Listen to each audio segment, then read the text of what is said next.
Back now to our top story. In the second attack on Australian troops by a rogue Afghan soldier in 10 days, 3 Australian soldiers have been wounded. So what's the Afghan view of these attacks? And with 8,000 new recruits being pulled into the military every month, are inadequate vetting procedures opening the floodgates to Taliban infiltrators? Well, a short time ago, we were joined by Afghanistan's ambassador to Australia, Nasir Andisha. He was in our Canberra studio. Ambassador Andisha, thanks for being there. Thank you very much. Now, these treacherous attacks on Australian soldiers are eroding trust, and they're fast eroding the case for keeping our troops in Afghanistan. Is there anything at all that you can say to reassure people in Australia that this will stop happening? You know, this is also yet another unfortunate incident which happened there, but it tells us two things. So number one is that how difficult this mission is, and the more difficult it gets, the more closer it gets to the transition dates. That's one. And the number two is it shows that, you know, the enemies, the Taliban and Al-Qaeda, they will do whatever possible to have this sort of kind of spectacular attacks, and to find out that, you know, the closer we get to the transition dates, they shake the resolve of our partners. So, you know, if we do what the Al-Qaeda and Taliban wants, what is that you know, we should think twice about our mission. I think that will not be probably a good strategy when we are nearing to the drawdown dates of the international security forces. So can I just interrupt there to come back to my question? Is there anything you can say to reassure the Australian people that this will stop, or do you in fact think it will get worse? You know, these are some of the incidents that you can't say that will it get worse, or will there's anything that we can do to stop it. Of course, we have taken measures, serious measures on part of the Afghan government as well as on the part of the international security forces, you know, to embed intelligence officers into the Afghan national security forces, and to train them to not to let this kind of incident happen, and people or the sleeping cells, if I may. I'm not talking particularly about these cases, but some other cases that we had around, because this case was something that maybe we'll talk about later on, to find out and to make, you know, this vetting process, or the recruiting process, a little bit more tougher, so not to let this kind of people get in and to harm. Because as you know, that there are 3,500 ANSF forces that the Australians are training, and cases like this are isolated. I know you may say that, okay, there was something happened some time back, you know, in Kandahar, and now it's happening in Oregon, but they are two separate cases. And in this case, this gentleman, you know, or I call it gentleman, this soldier who just left with the vehicle and then later on burned the vehicle and escaped somewhere. So our forces and your forces are after him, and because he had some people connected to, so I'm sure that you will soon we will get him. Yes, are you suggesting that he is not a Taliban infiltrator but had some other motive? You know, the recent information I got, I just called Governor Shirzad some time back. The recent information that we got was that they don't have any reason to believe that he was linked to the Taliban, and I haven't heard anything that the Taliban are claiming this. But we have to find out the motives, because anything can happen in these kind of, you know, military bases that they have. But I cannot confirm, and I cannot neither deny that he was. Do we have any idea at all, speaking to the governor, what possible motive he might have? You know, even they are not sure, because according to them, he was not from Oregon province. He was coming from some other provinces. And normally those people that they don't have a base down there or the neighborhood, they do not resort to such kind of activities unless, you know, something happened. But I don't want to speculate on this. We will let it for our security forces, for your security forces down in Oregon to find out, and think the more information will come. Okay, 60 ISAF troops have been killed by rogue Afghan soldiers or police in the past 6 years. 26 of these killings have happened in the past 12 months. Why is it getting worse? Again, you know, the same reason that I mentioned before is that we are nearing the transition date. We are nearing, a date that the Afghan security forces, Afghan government will be in charge of security responsibilities of the country, and we are nearing a phase of, if I may call it this peace and reconciliation will go further. So this is the time that they will make a point that the Taliban and their Al-Qaeda allies will do everything possible to show that they are in control.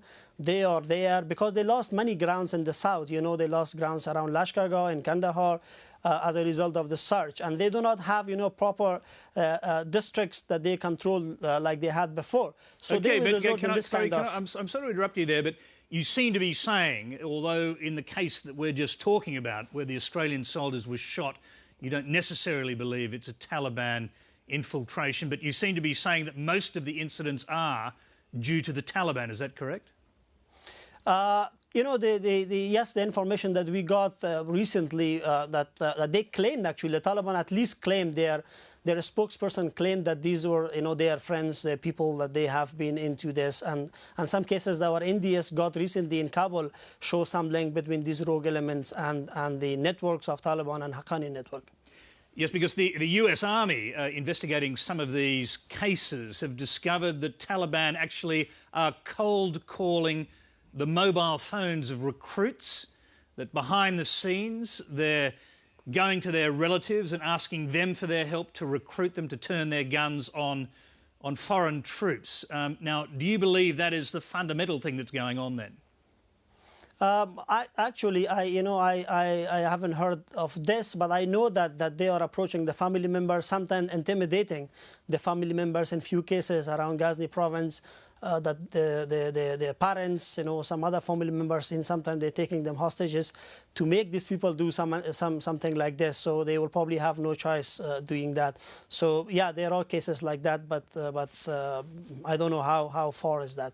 Let's go back to the question of the vetting recruits. How can there possibly be a proper vetting process in a country with virtually no computer database when you're putting 8,000 new recruits per month into the military?